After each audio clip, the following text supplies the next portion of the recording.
Hello, good evening. Um, Nakikita ba ninyo yung screen, yung PowerPoint? Yes po. Okay. Sige, check ko lang kung nakikita niyo yung virtual machine.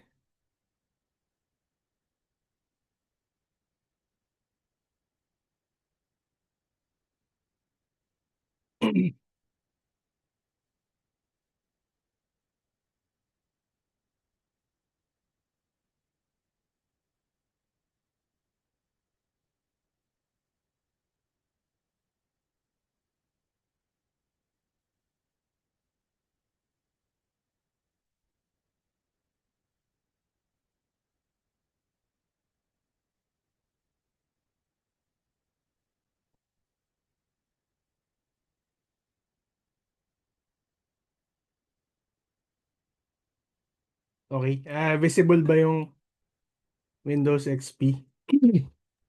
Opo. Thank you.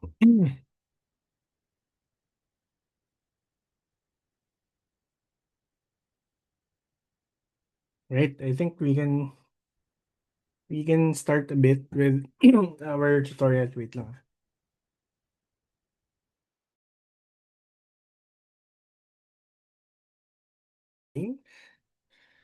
Right? Can you see the PowerPoint? Opo. Thank you, Zarina.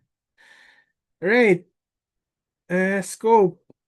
For now, we will just work on the circular and rotational failures. Right? This is relatively easier because there are ways to automate circular failure surfaces, and usually this is the most common type of failures when you're dealing with engineering works, like when you're making some embankment or cutting some slopes in weak soils. We have plenty of weak rocks and weak soils in the Philippines. Okay. And yeah, circular or rotation failures can be quite common. We're not gonna cover failures along rocks or the discontinuity failures. It's probably going to be a separate tutorial, right? Alright, let's first talk about the project settings. In the settings, you can set the direction of the failure. You can also choose the methods of analysis in this tab. You can also actually do a lot of groundwater analysis, even finite element analysis. Right? This is actually a hidden gem inside 2D. Okay, it can actually do FEM. Okay, it's a really powerful tool in groundwater. Okay, and it can be quite useful if you're working you're working on dams. Sorry. Masyado ba malakas yung mic? No, sir. Okay. Okay lang, sure. Uh, yes, you can also do probabilistic analysis. Okay, we're gonna do that for now.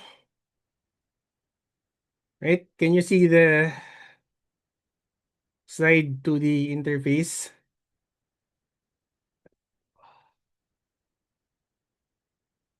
Yes po, sir. Visible Okay, po. thank you. Thank you. Right, let's open first the project settings. Where is that? Uh, Project settings file. Analysis, project settings.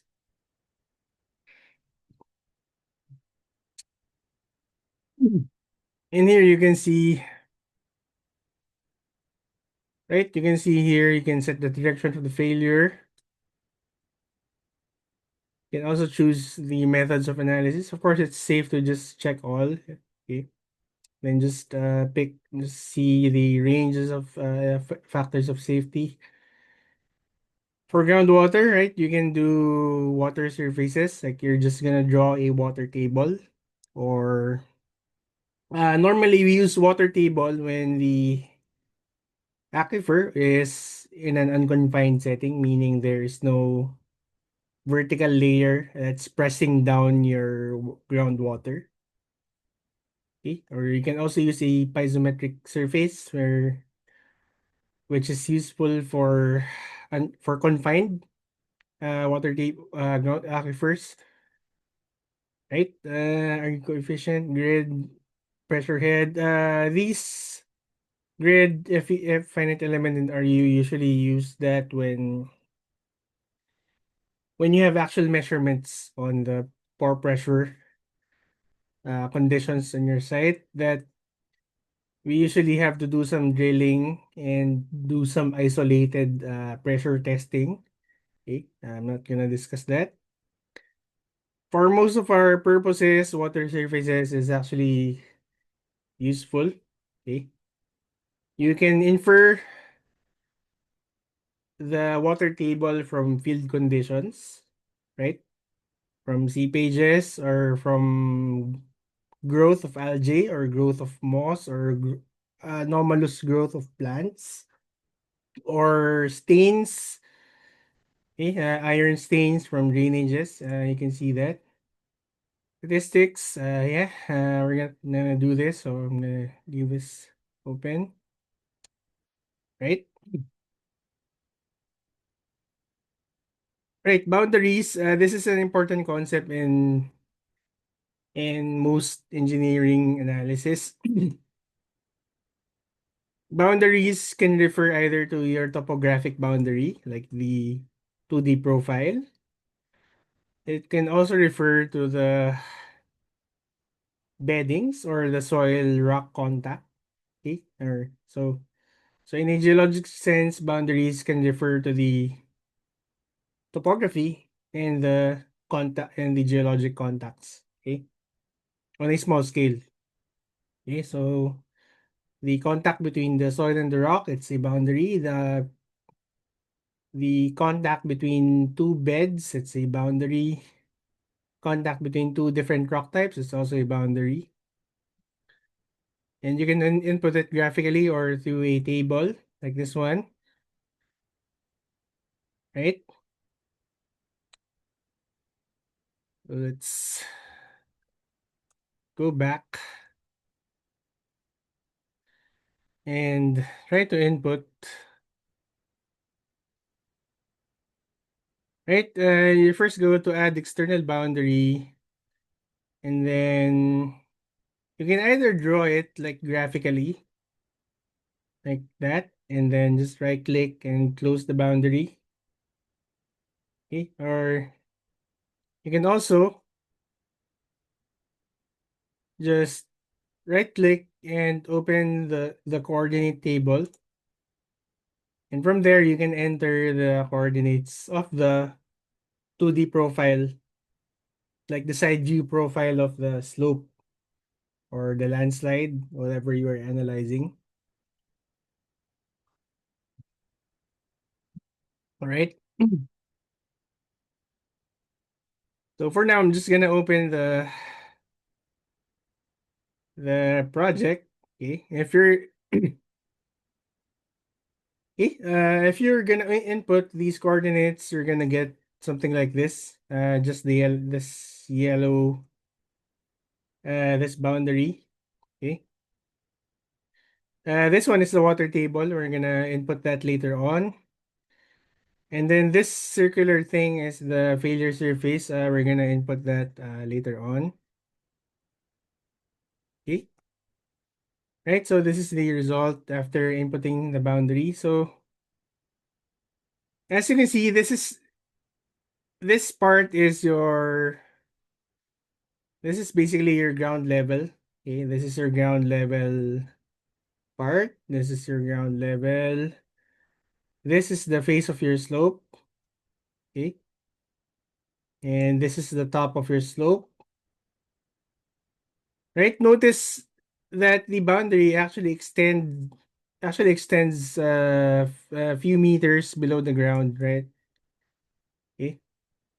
This is done in practice because it's possible for failures to actually punch through the subsurface, right? And generate a bigger failure. Okay. But it doesn't always happen, right? It doesn't always happen, but we just it's just a common practice to leave a little allowance for that uh possibility or scenario.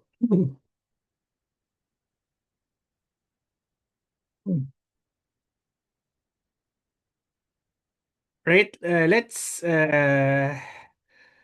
look at these surfaces. This is the failure surface or the slip surface or the landslide surface.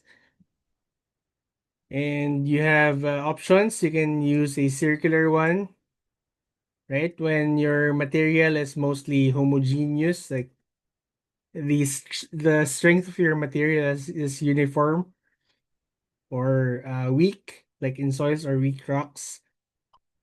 Non-circular if you want to use a planar or a yeah, if you want to use a planar failure surface like in your rock failures or discontinuity failures or what we call kinematic failures. We're gonna discuss that later in this course. Right, so these are the shapes. You also have options on how to automate the search for failure surfaces. Inside 2D, you can either analyze specific failure surfaces. You can do that. Just specify the failure surface and do your analysis. Or you can also search for possible failure surfaces by doing the search, right? You can do the grid search where you're just gonna create a constraint on the sizes and shape and the lengths of your failure surfaces, and the program will automatically generate failure surfaces and analyze their stability. You can also do the slope search. What the slope search does is if you're gonna specify, so let's say this is your slope, you just have to specify a failure surface, right? And then the program will automatically adjust the angle of the failure surface. Okay. So this is pretty neat if you have some measurements on the discontinuities of your failures, or if you have planar failure and you have a measurement but you're not really quite confident on the angle of your measurement and you want the program to play around with different or sort of play around with the variability of the slope angles of the failure surface. Okay. So for now, we're gonna work on the grid search method probably later on the discussion. Right, view grid. Sorry, I'm just gonna show you the surfaces. Right, surfaces. It's here. Okay.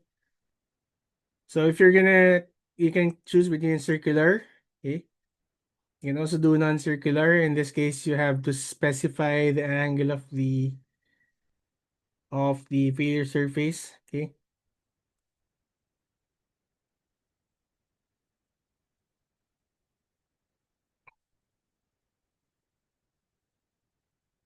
Another tool in Slide 2D is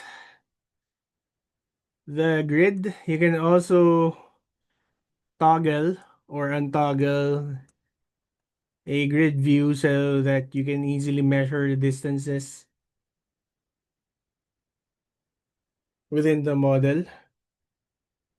It doesn't have an effect on the model, although it's quite useful when you're trying to make some graphical inputs when you're trying to estimate the distances or locations of your boundaries or failure surfaces.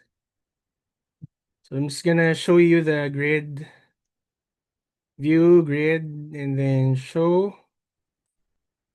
Currently, it's on a 1 meter by 1 meter grid, so it's quite saturated, right? So I'm gonna remove that.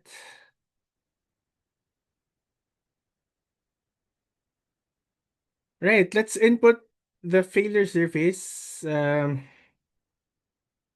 surface geometry is a crucial input for the model. Yeah, the geometry of the failure surface is probably one of the most important one in a model. Okay. So there are many kinds of slope stability analysis, but for now we're gonna first start with the back analysis. We're gonna start with back analysis. Okay. I think I did not. I think you encountered that concept earlier, but I'm gonna elaborate this one later on. Sorry. Anyway, in back analysis, you're just trying to calibrate. The, the keyword in back analysis is calibration. So in back analysis, you have a range of strength parameters of your material, and you just want to calibrate or refine. You just want to narrow down the values of your strength parameters. Anyway, in back analysis, depth is important. Depth of the failure surface is important. The location of the failure surface is important. I mean, you have to precisely um, recreate a failure in back analysis. Okay. Okay. So yeah, the back analysis is one of the few types of analysis where you have to know precisely the geometry and depth of your failure surface. Okay, because you're doing some calibration here. You have to be quite precise with your inputs. In other types of analysis, like for example, forward modeling or modeling current stability of the slope, it can be quite more lenient because, for example, when you're doing a forward modeling or you're trying to model the mitigation measures of a slope, okay, you're trying to see if the mitigation measures are effective in stabilizing the slope. We usually do the grid search, right? Because when you're stabilizing a slope, even if you stabilize one failure surface, there's a possibility that bigger failure surfaces may come up, right? And the only way to deal with that is to do a grid search, okay, covering a big part of the slope, so you can see whether the mitigation measure is holistic, like it comprehensively stabilize the whole slope, or does it just stabilize that specific failure surface? Okay. Um, right. This is how we normally do when you're doing a back analysis or you're trying to model an existing failure, like you're trying to recreate an existing landslide or an existing failure for better understanding the phenomenon. Right, so we can see here a landslide in the photo. This is the main scarp, right? This is the point where the slide body simply detached from. This is the body of the landslide, right? And somewhere in the down part, you can see some sort of bulging relative to the surroundings, right? And yeah, when you're doing back analysis or when you're trying to recreate an existing failure, the most important parts are the toe or the farthest part or the downslope part of your failure, and also the head. The head is the uppermost part of the detached body. Okay. Right? Now, the depth of landslides or circular slope failures, this is very challenging to determine. Okay, you have to either you have to drill a hole on the middle of the failure and try to look for the boundary, which is also difficult in itself, especially if the landslide material and the underlying material are the same. Okay, you can also do geophysics, but again, it's also difficult. Another way to do it is you can also just borrow the sort of rule of thumb. This is, I think it's from Bromhead. The author is Bromhead, I think, or sorry, can't really remember. But this is one of the most common ways to estimate the depth of a landslide. You simply measure the length or the diagonal length of your failure or landslide and divide it by 3, right? So this usually applies for rotational or circular failures. If the landslide is exhibiting planar or translational movement, the ratio would be smaller. I think you need to divide the length by 10. Okay. So at least you have an idea on the range of depths of landslide. So it's usually just between one third to 1/10 of the length of the landslide. Okay.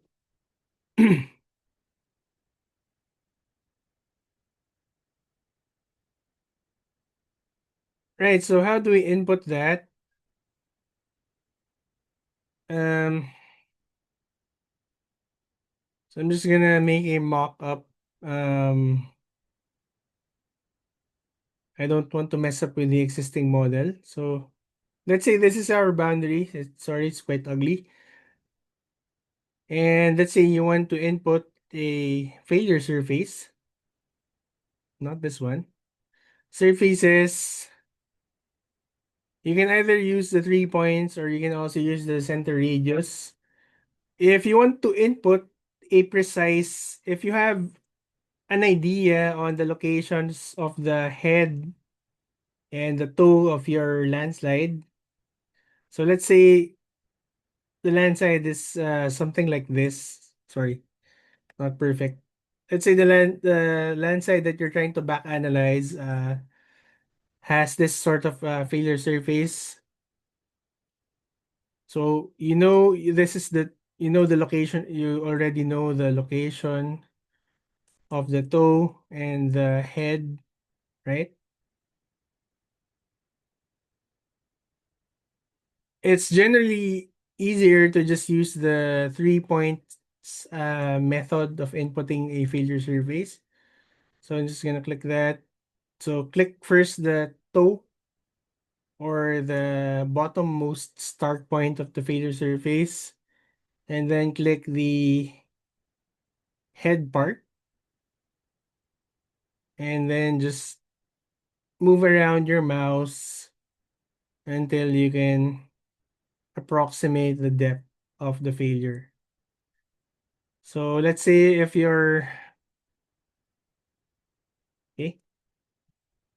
So if you know the depth of the failure, you can just adjust around the mouse. Okay.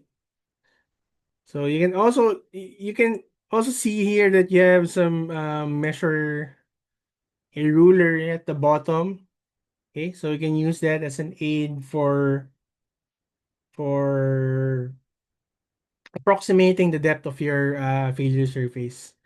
Or you can also toggle the grid so that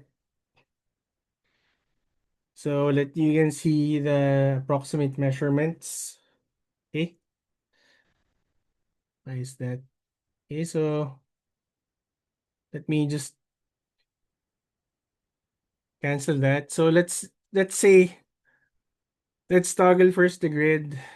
Okay, and let's say the failure surface is like 5 meters. Okay, so from here,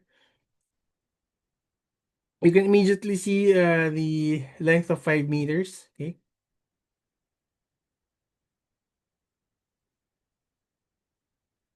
Right.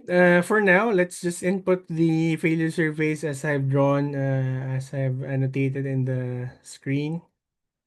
So add surface again. Start with the bottom part and then the head part, and then just try to approximate the depth and the shape.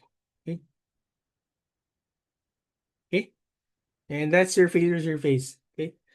If you're doing back analysis, you only need to input just one failure surface. Just input the actual failure which occurred, and that's gonna be your working failure surface.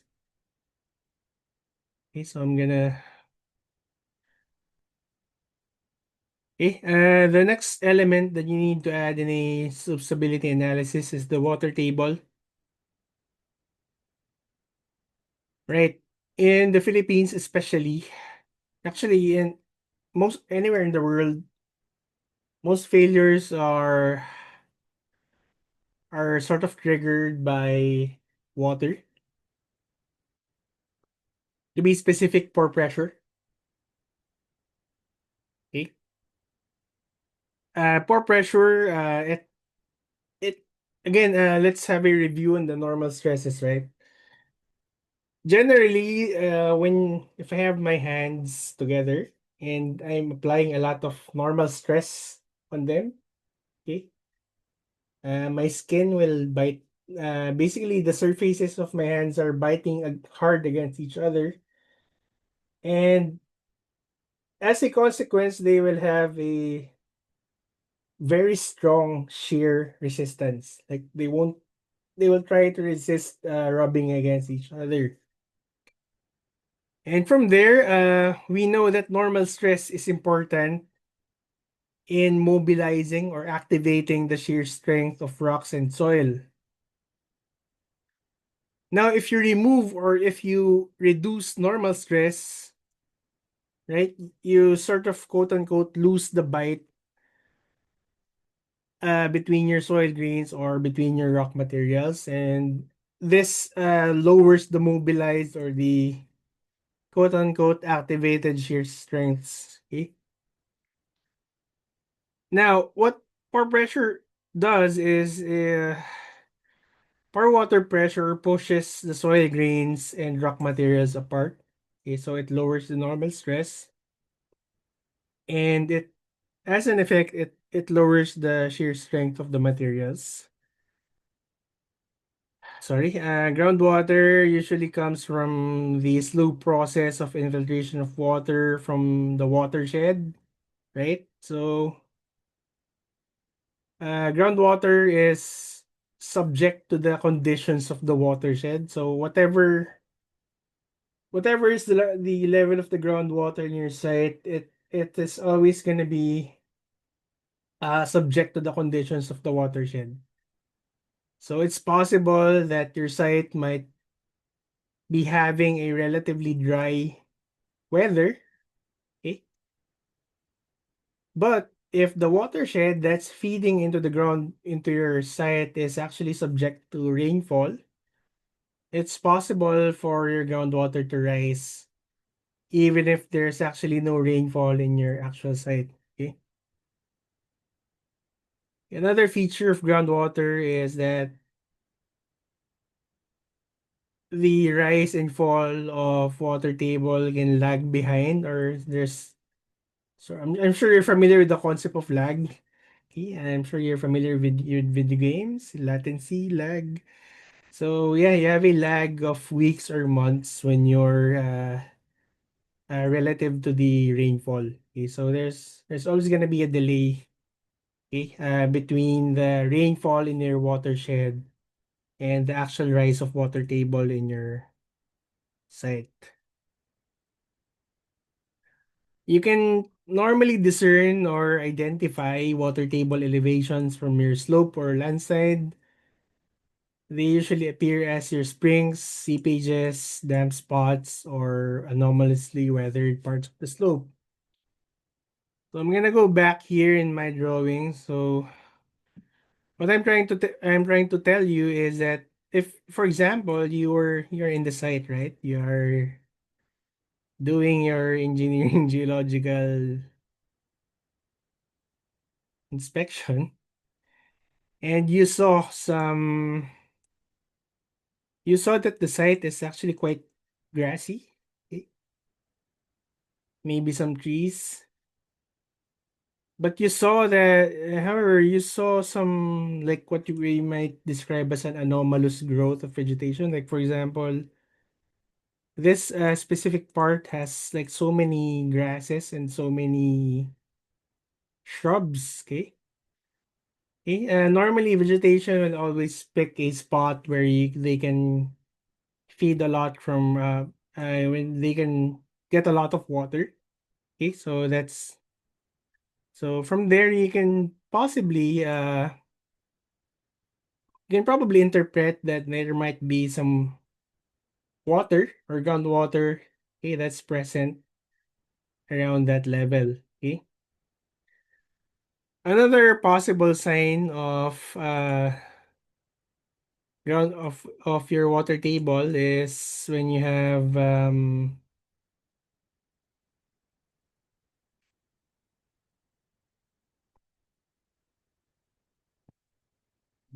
sorry, when you have a relatively bare slope, okay, let's say a rock slope, and then you saw some you can see some stains, okay, like rust-like stains.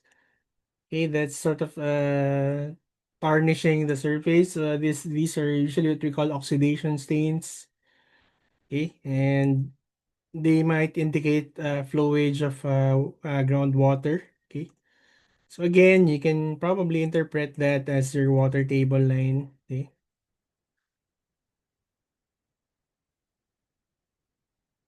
right, and these are some examples of seepages. This one you can see here some this is a slope that's covered, I think, in concrete. Okay, the black thing is like a concrete, and you can see some precipitation, like it's sort of the surface is discolored into cream color. There are some precipitates. I think these are coming from seepages coming from the weep holes from the slope. Okay, so the water table is probably around this level. Okay, so of course, during a wet season, it can be much higher. Okay, so you might have to make some judgments on that. Or if you have locals, yeah, it's always good to have local residents to talk to. Anyway, yeah, so let's try to add a water table. So again, I'm just gonna show you how to input a water table. So project settings, groundwater, you have to set first the settings. Check the allow the RU coefficient. The RU coefficient is just a method for calculating pore pressures from your water table. Now, normally, right? Normally, water table usually can follow a relatively flat surface. Okay? It will always be quite inclined. Okay, right? However, right, normally water table will be slightly inclined. Okay. But for the models, you can probably approximate it as a horizontal line. However, inside 2D, particularly this version that we're using, the slip surf, you have to note that failure surfaces cannot intersect or cannot exit. Um, you cannot have failure surfaces intersecting the topography while being submerged in the water. Okay, so what does that mean? It simply means that if this is your failure surface, okay, so it intersects the topography around this point, right? So your failure surface is intersecting or crossing the surface at this point. And one of the limitations of the side program is that if the intersection is submerged, okay, submerged in the water table, this SIP surface will be considered invalid. Okay. So what is the workaround for that limitation? One of the workarounds is to simply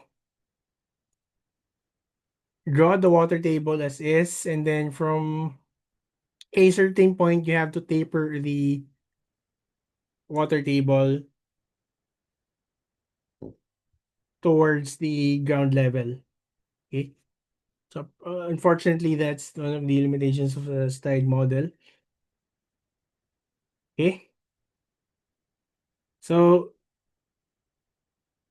this shortcut, this workaround in theory should not affect the integrity of your water table, your groundwater conditions, okay? Because the slide model only cares about the amount of water that's acting on each failure surface. Okay, so yeah, in short, this workaround should be fine. Okay, for most cases.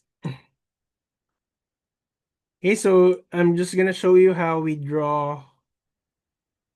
So first, you have to set the project settings, and if you're gonna we're gonna use water surfaces, it would be nice, or it's recommended to use the RU for calculating the pore pressures acting on our slope. So you have to check this RU, and then let's input a water table.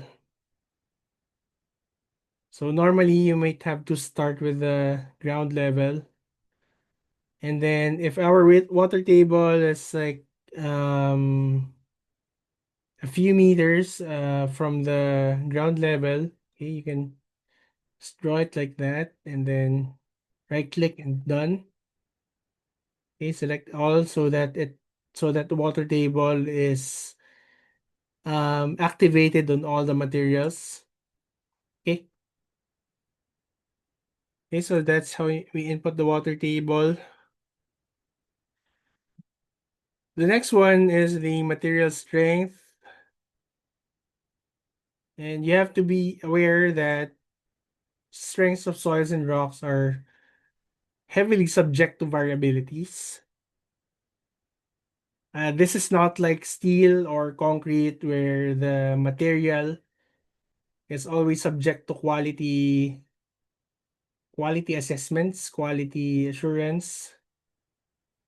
In soils and rock, you only have to deal with whatever nature is giving you.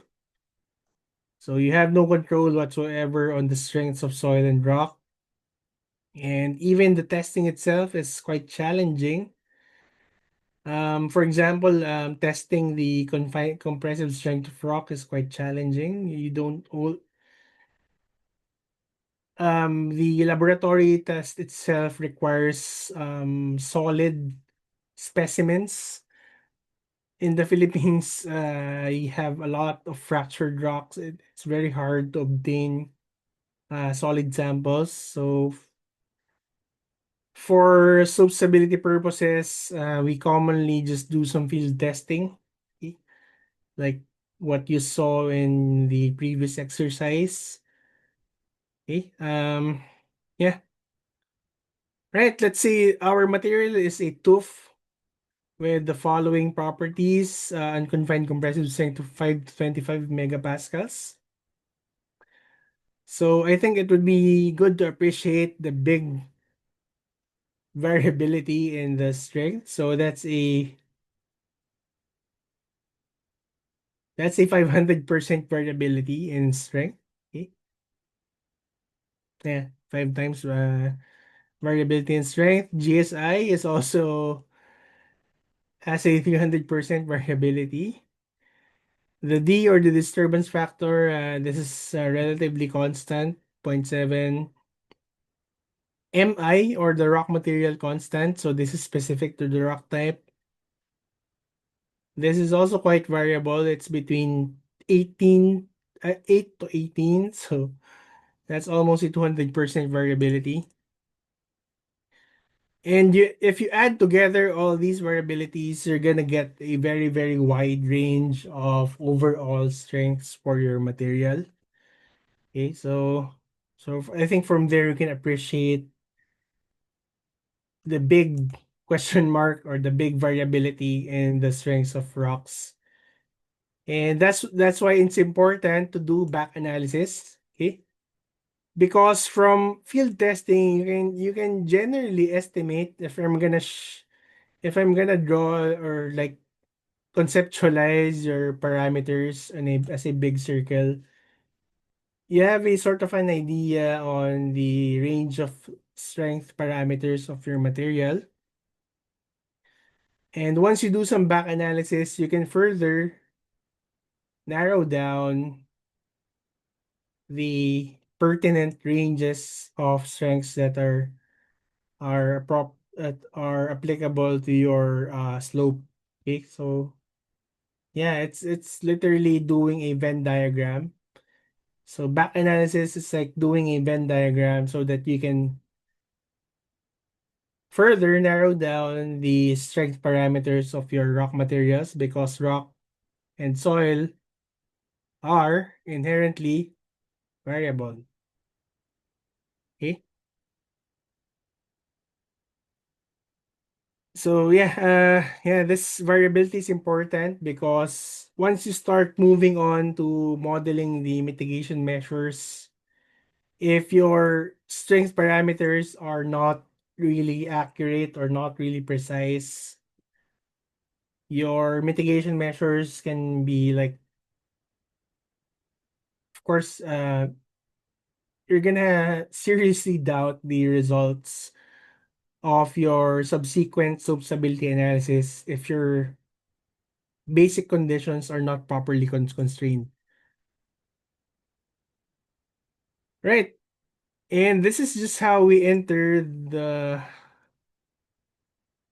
material properties of a rock or soil inside 2D. So properties, define materials.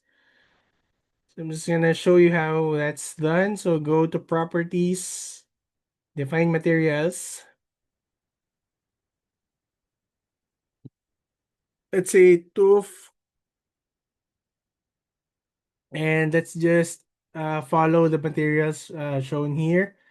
Unit weight 18 kilonewtons per cubic meter.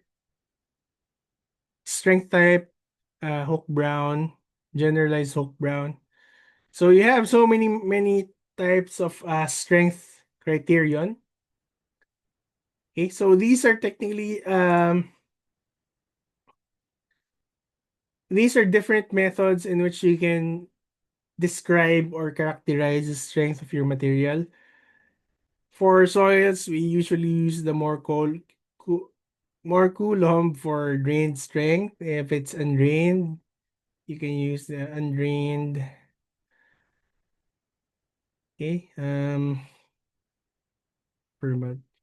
But for now, we're gonna you can also use the Hook Brown, but this one requires you to calculate the M and the S parameters of the Hook Brown criterion. So to be honest, we don't really need that for now. We can just use the generalized Hook Brown.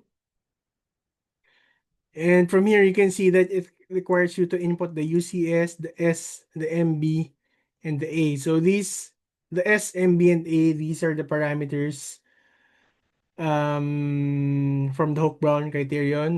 We did not discuss that because I just wanted to focus on how to obtain the parameters. So anyway, these are just parameters which describe the strength of a rock. Okay. So if you want to input your Hook Brown parameters as per your field measurements, just click the GSI icon, and this will pop up another dialog where you can actually either just use the interface to estimate the strength of your material. Okay, so you can do that. But yeah, for now, let's just stick with the 5,000 kilopascals or 5 MPa. So 5,000 kilopascals GSI is 15.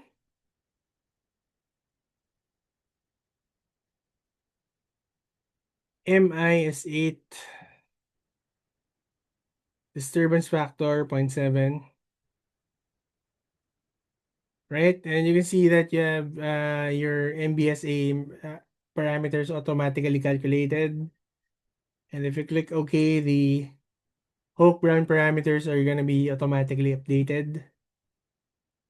Right?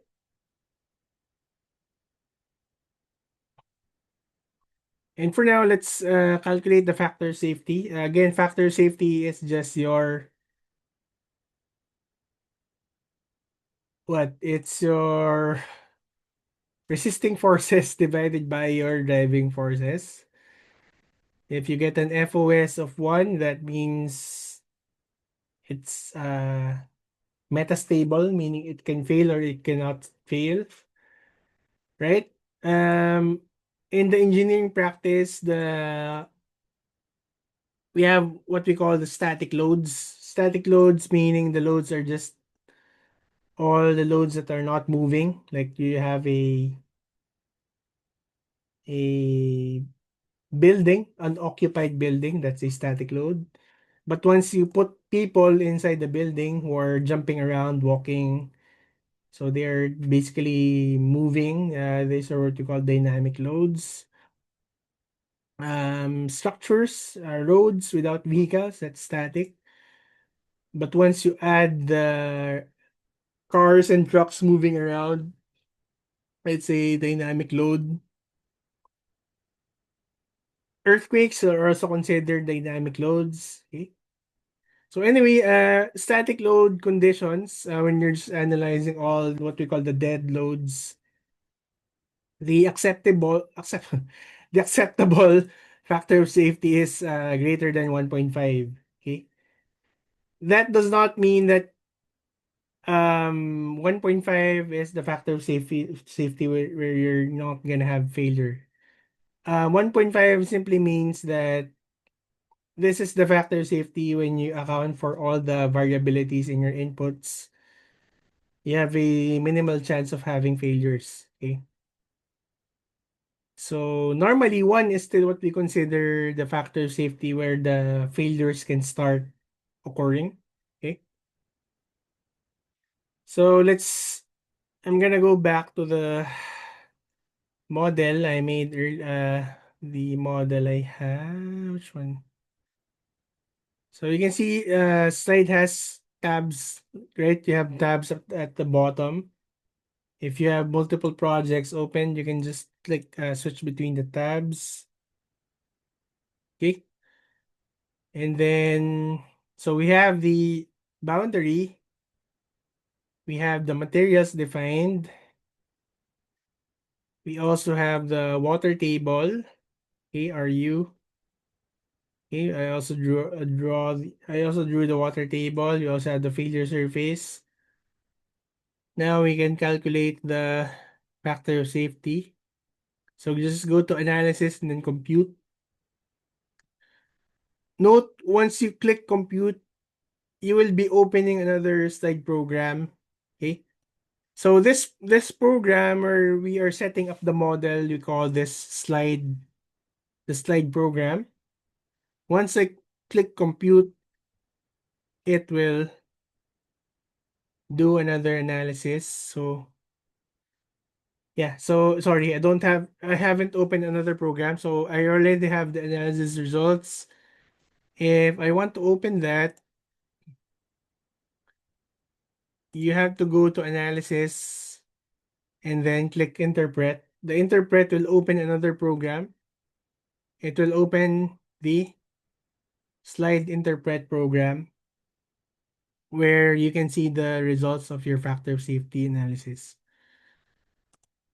Okay,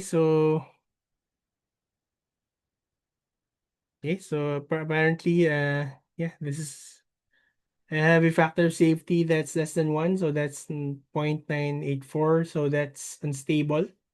Okay. So that's unstable and unsafe. Okay. So again, if your factor of safety is less than 1, it's unstable. If your factor of safety if you're doing a static loads analysis and your factor of safety is less than 1.5, we call it unsafe. Okay, because yeah, it might be stable technically. 1.4 technically is stable, but if you factor in all the errors in your inputs, the variabilities in your material strengths, there's a possibility that the actual factor safety is not really 1.4. Okay, it might be really just 0.9, but okay, so that's there's always that possibility.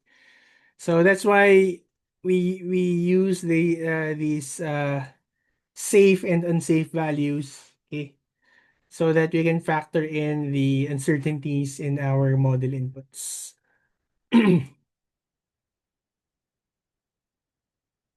Okay, if you want now to stabilize the slope, you can do some mitigation measures. I'm gonna discuss that later on.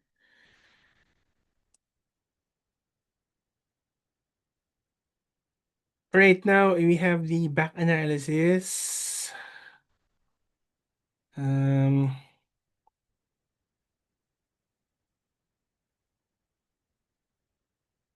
yeah, this will take a little bit more time to discuss. I think I'm just gonna continue next week with the back analysis part of the tutorial. Okay. Okay, so anyway, I'm just gonna extend the deadline for this exercise. Don't worry about that. I might need maybe 2 more meetings to finish the tutorial for the slide 2D exercise. Right? I don't really want to rush this part because um in my experience as a student, I did I didn't really get a proper proper training or a proper course or a proper subject on soap stability analysis. But ironically, in my professional career, I've had to do a lot of soap stability analysis. Okay. So I think it would be beneficial for you to learn this, or let's take our time to learn this program and immerse with the methods. Right? So far, do you have questions or clarifications? Sir, yung pagkuha yung depth, Yes. yung estimated yung 8 meter depth, di ba sir? Parang